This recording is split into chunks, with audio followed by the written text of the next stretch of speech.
هنا سؤال الحقيقة جميل بيقول pregnancy does not have which of the following effects on diabetic women. يعني ال pregnancy فيها كل الحاجات دي ما عدا حاجة واحدة ايه غلط، إجابة غلط في وسط دول. هو بيقول ايه tendency toward ketosis in first trimester.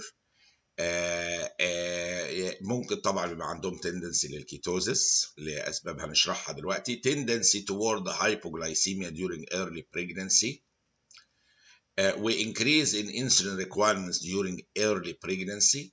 هو طبعا ممكن هايبوجلايسيميا بتاتي عشان الايه نفس وجود الجنين بيبدا هو نفسه يكونسيوم جلوكوز بمعدل اعلى، فممكن يبقى عندهم تندنسي ايه toward ايه الهايبوجلايسيميا. ولكن هنا النقطه دي نقف عندها increase in insulin requirements during early pregnancy. شوفوا we increase in insulin requirement during late pregnancy. هو during late pregnancy يقينا بتزيد الانسولين requirements، لكن لو هنشوف الكيرف هنا بتاع الانسولين requirements اثناء البريجنسي اثناء الحمل هنلاقيه بصوا بيأدي الانسولين requirements اهو بتقل في المرحله الاولى الانسولين requirements نتيجه هرمونال تشينجز حاصله و some physiological changes، وبعد كده تبدا ايه تبص تلاقي الانسولين ايه ريكويرمنتس زادت، ولازم طبعا احنا ندي ايه انسولين ايه يوازي ده.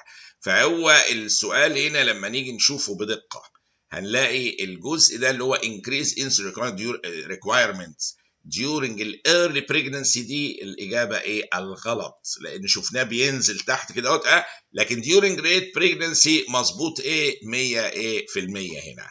فانا عندي هنا هوت هذه الحاله اللي هي بيتساءل فيها ايه الاجابه الغلط في وسط الاسئله دي بالنسبه للدايابيتس اثناء البريجننسي، اللي هي انسولين انكريز في الانسولين ريكويرمنتس during الايرلي بريجننسي، وشفنا الكيرف سوا، بل بالعكس بتقل الانسولين ريكويرمنتس اهي في الايرلي بريجننسي وتبدا ايه تزيد تزيد تزيد تزيد زي ما احنا شايفين كده.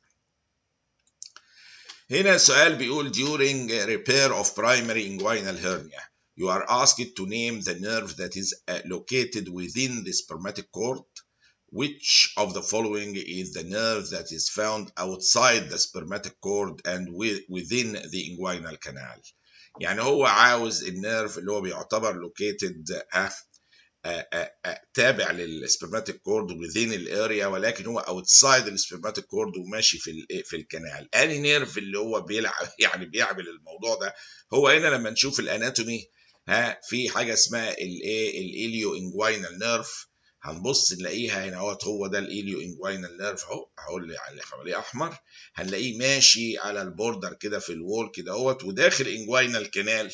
هو مش جوه السبرماتيك كورد، هو ظاهر اهو على السطح اهو، ولكن جوه الانجوينال ايه كانال، سو along with it يعني هو ماشي along with it، ولذا الاجابه هي الاليو انجوينال نيرف، هو النيرف اللي بيعتبر ماشي within يعني مع السبرماتيك كورد واوتسايد ات على طول within الايه الانجوينال كانال. هو معلش صيغه السؤال غريبه زي ما قلنا، انا مش انا اللي عامل الاسئله اللي بجاوبها، بساعد في الاجابه.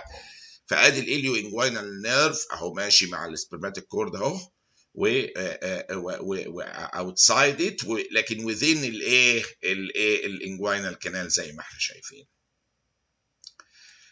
عندي بعد كده واحد عنده 85 سنة with history of chronic constipation presents with acute severe colicky abdominal pain and absolute constipation. Plain abdominal pain shows a grossly dilated oval large bowel arising from the left lower quadrant. يعني هي واضح ان هو عنده colicky abdominal pain و absolute constipation في السن ده.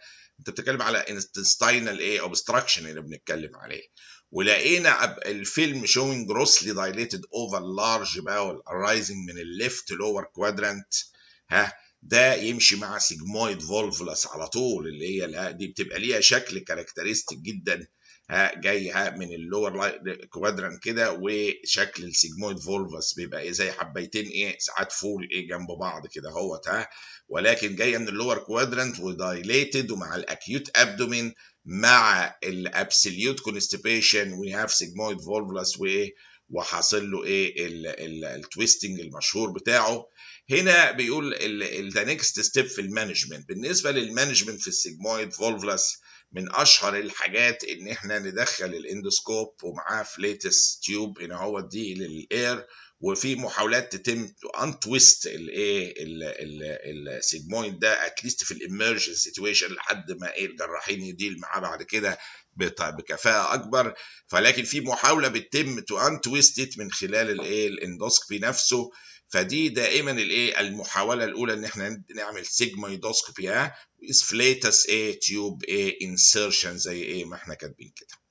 فهذه الحاله كان فيها اكيوت ابدومينال بين وابسوليوت كونستيبيشن واللارج باول الارايزنج من الليفت لور كوادرانت، ده تيبيكال بتاع سيجمويد فولفلس. وعالجناه بان احنا عملنا سيجمويدوسكوبي وذ فليتس تيوب انسيرشن كمحاوله اولى. نيكست ستيب، هو بيقول نيكست ستيب اللي مش هعمل له سي تي ولا بارير، مش في حاجه تتعمل على طول تو انتويستد.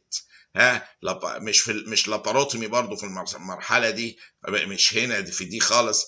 فدي اول ستيب تتعمل ان انا احاول انتويستد بالاندوسكوب. in trauma imaging which of the following statement is false.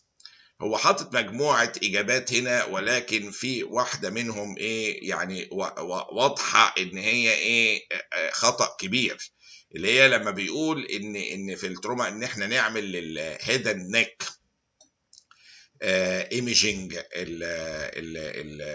للايميجينج للهيد اند نيك والسباين should be the first line of imaging. دي الإجابة الخاطئة، اللي هو in a multiply injured patient أول واحدة CT of the head and spine should be the first line of imaging. ده غلط تماما. ليه؟ لأن ده multiple injuries، ممكن مشكلة في الأبدومين، ممكن مشكلة في الشيست. إيه اللي يخليني أروح بس للسي تي في الهيد والسباين؟ طب ما أنا أعمل حاجة تديني كفرج ليهم كلهم، وأشهرهم إن أنا أعمل السبايرال سيتي سكان. السبايرال سيتي سكان يقدر يجيب لي كل الاورجانز من غير ما اركز بس على الهيد ونك. فهو بيقول واحد multiple injuries in trauma imaging which of the following in multiple injured patients CT of head وspine should be the first line of imaging. absolutely wrong، لان الهيد والسباين مهمين ما بنقولش لا، ولكن في multiple هو بيقول multiple injured patient.